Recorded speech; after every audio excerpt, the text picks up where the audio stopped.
So I came to China about 6 years ago. It was late summer of 2012. The reason I came here is because I think if you want to understand the world, you have to see how fast China is changing. So I like traveling all over China and experiencing the diversity and the rising cosmopolitanism of modern China and its world-leading cities.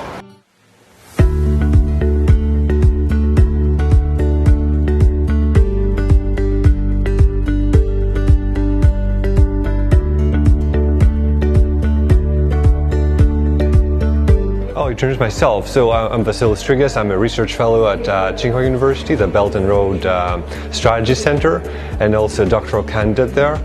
And that's an amazing experience, a tremendous opportunity to be here at Qingdao and basically see the international partnerships of this region, of this town, with the Germans, with the Europeans, and with global corporations as well.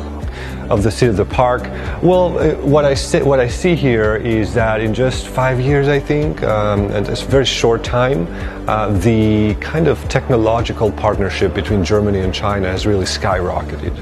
And my understanding and my belief is that we have to share out the fruits of technology in today's world. When PhDs from Germany and other European countries relocate to this science park and integrate, discuss, synthesize and analyze ideas with their Chinese colleagues, new ideas, new innovations will be produced, and that's good for China, but also good for Europe and good for the world.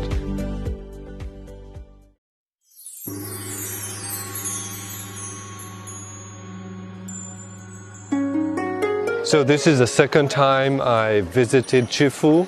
I came here about 4 years ago, and it's a very inspiring place. This is the cradle of the Eastern civilization, of the Chinese civilization, the place where Confucius was born.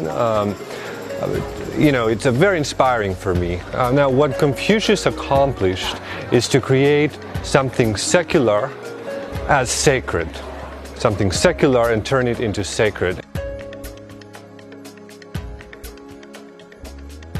So I think that one of the reasons why Confucianism has become such an important philosophical school and remains at the hearts of the Chinese people after 2,000 years is that because Confucius himself and his disciples after him, like Mencius, they did not only try to respond to questions about life, but also they tried to respond to questions about the good life. How individuals can not only promote their own self-interests, but protect and promote the interests of the collective, of the society.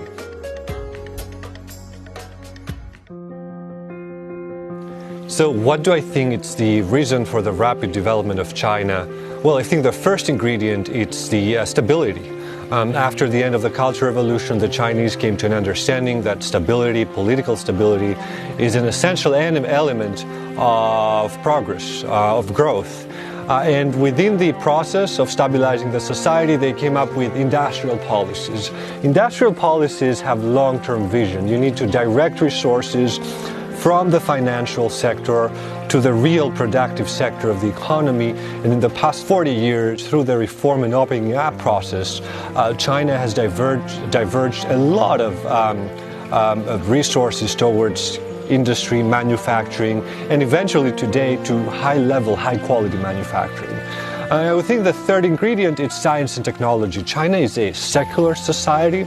Confucianism, Confucius turned the secular into sacred. He created a mindset, a forma mentis, where people worship ancestors, they worship nature as a pagan world, and also struggle to invent new ideas, to endeavor in scientific research. So those three elements, stability, industrial policies with long-term planning, and scientific, technological development are at the core of the Chinese miracle for the past 40 years.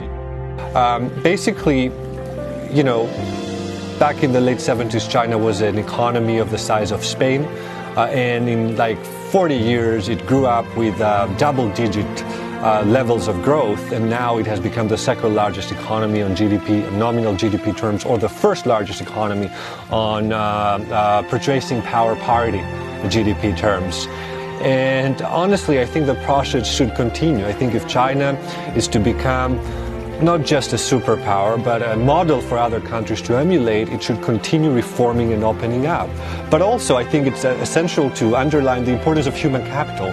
If the best and brightest have an incentive to come to China, this will produce great growth for the economy, and also great osmosis for the society in terms of ideas. And reach the time by 2049, the centenary anniversary of the People's Republic, where China will be a progressive, modern, cosmopolitan nation.